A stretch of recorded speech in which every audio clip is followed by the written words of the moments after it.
წაიდან ჩვენ მარტო ჩაი დავლიეთ და მეტი არაფერი სხვა არ გვჭამია. დღეს საჭმელი არ გიჭამიათ? არა. 6 წლის ემილი და 5 წლის ელენე ქვასავით ხმელი პურის ნატეხს ძლივს კბეჩენ, შიმშილისგან მუცელის ტკივად. ბავშვების საუზმე, სადილის და ვახშამიც ეს ხმელი პურია. ჩემ დაიყო საცვია გახავნას კი მე კი რეიტურზე გახეული მაცვია. 5 წლის ელენეს ისეთი დახეული წინ დააცვია, რომ ნაგავსაყრელზეც კი ბევრად უკეთეს ნახავს ადამიანი. გონიერი ბავშვი ფონდის კორესპონდენტს უყვება თავის გულის ტკივილზე და თან დახეულ წინდას უჩვენებს. დედა ესეთი გახევნას კი მაცვია.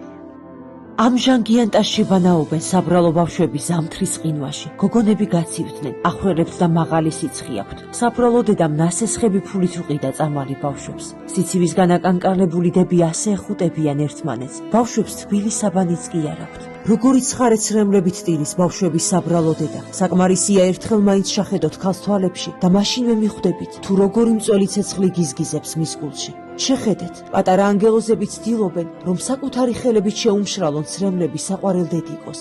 როგორი ღირსეული შვილები ეზრდება ჩვენ სამშობლოს მათი სახით. მაგრამ ჩვენი ქვეყანა რას თავასობს ამ მრავალშვილიან შეჭირვებულ ოჯახს? აფხაზეთიდან დევნილ ქალს სახელმწიფომ საცხოვრებელი ფართიც კი არ მისცა. როგორ გრძნობთ თავს ამ სახელმწიფოში? საშინლად შვილები რომ შეაზგეთყვიან და ვერ აჭმევს. ამაზე საშინელება რა არის? 5 დედმამიშვილი, 5 და-ძმის შამქრალი თვალები. ამ პატარა ანგელოზების ერთადერთი იმედი მხოლოდ თქვენ ხართ, ღვთისმიერო ადამიანებო. გადარიცხეთ ნებისმიერი თანხა ჩერნოვეცკის ფონდის ოფიციალური საიტის მეშვეობით.